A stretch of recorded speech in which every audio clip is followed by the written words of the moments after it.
Stop taking no for an answer. Stop taking no from you, like by settling or giving up, or stop taking no from others as an answer. I want to share with you this amazing Netflix series that I've been watching called El Rey of Vicente Fernandez, who was a very famous mariachi singer. And his story, if you haven't watched it, I am blown away with it. I love this series so much. But it is literally like step-by-step proof that anything and everything that could have gone wrong, it did, since this person was a child, and how he stepped into his success despite so many things that happened to him. And I want to share and highlight some of the things that I picked up on that he consistently did no matter what. And this is no different than what you do as a deliberate creator. All right, so no matter what your circumstances are right now, I don't care if it's about an SP or that you live in a place where there's only, like one job and 30 people are lined up for it, or where you are in the world, it does not matter, okay? It does not matter. Do not take no for an answer. So if you're new to my channel, welcome. My name is Rose and I am a success and confidence coach. I am a former therapist and now I am a full-time coach. I love helping people get out of their own way so that they can have the life that they want. And if you are interested in working with me one-on-one, or you would like to join my Badass Confidence course and community, go to RoseyLife.com for more information. I'd love to have you either way. All right, so let's get back to it. So this Netflix series is about a very famous mariachi singer, and it's called El Rey because this is one of his most famous songs that he sang. And the funny thing is even the words, the lyrics of the song are so cool. The song basically says, he's like, it doesn't matter if I have money or if I don't have a throne, it doesn't matter. I will always be the king. El Rey means the king. And he talks about how no matter what, I am the king and I'll always be the king. I don't care what you take from me, what you give from me. It doesn't matter if I have things. I will continue being the king. This was this person's mentality. So the series starts with him being a child, I think around 6 or 7, let's say. And he's this like little guy and he walks around with a big attitude and he sings a lot and he loves to sing. And he tells everybody that he is going to be the best mariachi singer of all time. And he's going to take the shoes in the place of the other mariachi singers that had already died. And everybody laughs at him because he's a kid. And they tell him like, hey, good luck with that. But he even tells his parents, he's like, I don't want to go to school and I'm not going to go to school anymore. He stops going to school. He says, because I don't need it, because I already know what I'm going to be. I'm going to be the best mariachi singer of all time. And that was his attitude from when he was that little boy of 6 or 7 until the day he died. That never changed. That just continued. And that is what he insisted on, that he is the best mariachi singer. Okay. And he boldly told everybody. He had no proof that this was who he is, but he claimed himself to be the best mariachi singer ever. He would go to auditions and they say, well, what are you doing here? I'm a mariachi singer. And they're like, oh, get in line. We have 100 of them. And he said, but not like me. I'm the best. He never saw anything that, oh, well, good luck, get in line, or it's hard.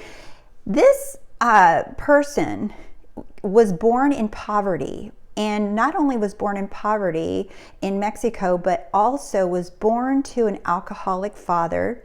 He had a mother and 2 sisters. And back then, the men of the home were responsible for the girls. So the sisters and the mom didn't work. And the dad was an alcoholic. And the boy was the youngest of all of them. And the boy, Vicente, was the one that would go find a way to work and bring money to support the entire family, including his father. Even as a child, he continued to do this in his adult years. So it was like Vicente had 4 children that he was responsible for, yet he was the smallest of all of them, the youngest too. And so he not only had that as a responsibility, but he was also wanting to follow his dream of becoming a famous singer. And anything that could happen, when I tell you anything could happen, like his family members dying, them running out of money, his dad stealing the rent money to go gamble it away and drink it away. Like, he would get ahead and then get knocked down. He would get ahead and get knocked down again. Something good would happen, and then he had a belief that anytime something good would happen, that somehow he would have to pay for it. That any little bit of luck that he would have, that there was a price tag to pay for that. Notice that belief, okay? He also had a demon within him, and they show it in the form of a ghost of a dead mariachi who represented death. And that death was constantly looming around him, going to take a life anytime anything good happened to him. And so he was constantly facing this fear of dying and being forgotten. And he would fight that ghost all the time and say, no, I will never be forgotten. I am the best mariachi singer and I will never be forgotten. So this whole movie, even after he started becoming famous, there were even like really big Mexican journalists, like a famous Mexican journal, who had it out for him, who was constantly looking for a way to destroy his career. So it was just like one beating after the other. Like this, if you watch the series, it's like one lick after the other. You think he's doing well, he's going to have his breakthrough. Boom, something else, someone comes in and shoots him down.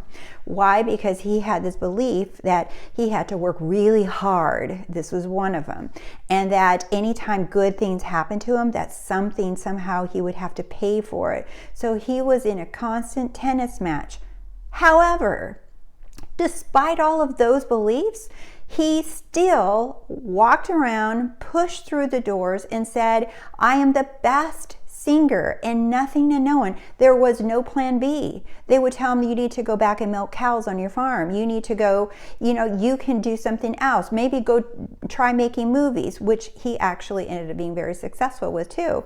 But he didn't have a plan B. He would not relinquish his dream. And it took him a while in his later age, I think until his 40s and later, where he actually became a famous mariachi singer. And they even ridiculed the type of songs that he would, because most mariachi songs were about being masculine. And he introduced of mariachi singers of singing to women, apologizing, and being more vulnerable, more loving. And he got ridiculed for that until he released his first song. Like, you guys, literally anything that this person could have faced, he did, okay? But what he never did, he never stopped claiming himself to be the best mariachi singer.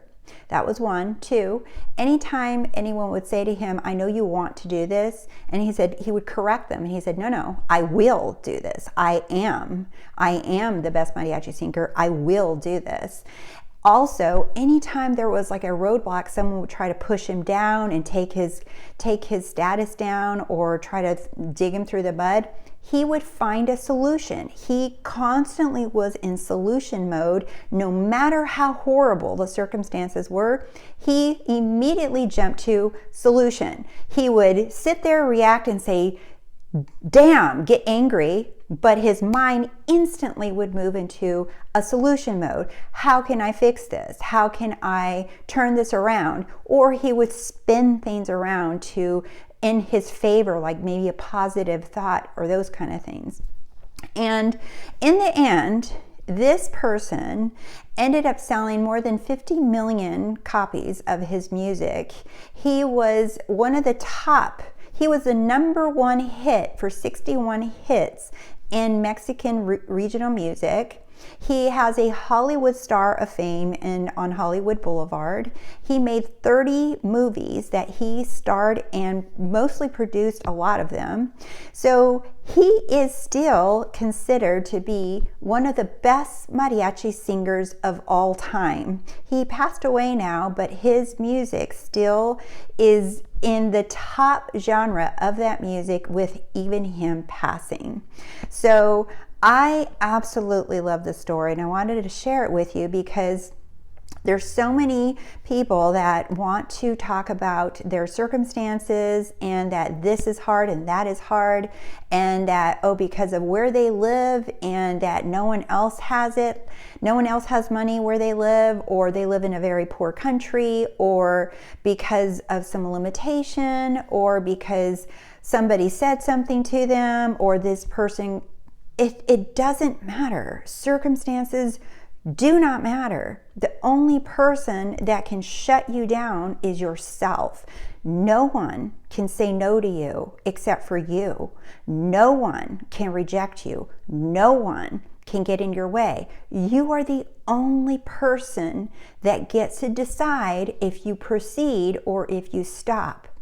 If you are feeling frustrated because you believe your circumstances are so difficult and so hard, remember that scripture in the Bible that says, that Neville refers to, that nothing is impossible with God.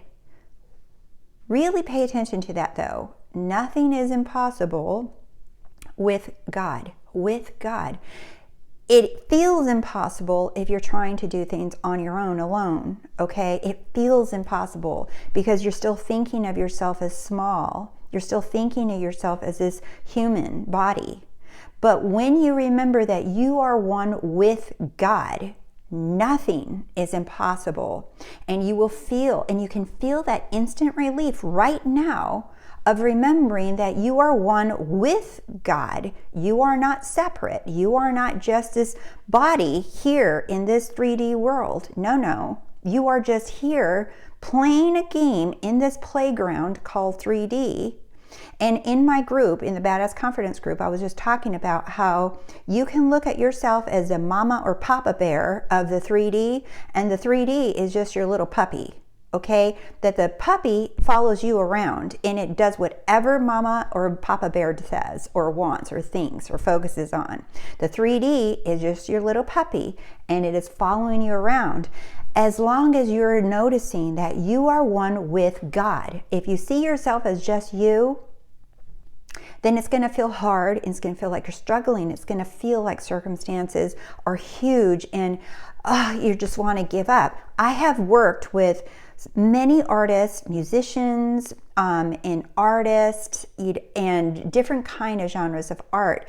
And I noticed that they focus more on all the circumstances. Oh, it's hard, or no one buys it. It's like, I encourage you to go watch this Netflix series or go watch another one of other artists that have made it. They don't give a shit about circumstances. They look at circumstances as, oh, it just needs a solution. That's it. This just needs a solution. But as a conscious creator, you don't have to go out into the 3D and fix it like this character, in the Netflix series does. He goes out and works really hard because that was his belief that you have to work hard. So he goes out and works really hard to solve things. As a conscious creator, your solution is within. You go within your divine imagination and you already imagined that there's nothing in the way, or if something comes up, your only job is to stick to your desired end, your desired version of you. You see issues or things or circumstances you look at them and you say, it doesn't matter. Despite this, I go to the end. I dwell in the house of my kingdom, of God, of I am. That's where I dwell, regardless of what I see. That's the only difference here as a conscious creator, is that we don't have to go fix things. We don't have to go make things happen. Your job is to be in the end and dwell there. And if you're you're a little fuzzy on that relationship with your I am, then I suggest that you focus on that. That is that was a topic of my live stream today in the Badass Confidence course. Actually, is we focused on that relationship with your higher you, because that is essential, all right? So that you feel and experience that oneness with God, because nothing is impossible with God. All right, my loves, I'll see you in the next video. Bye.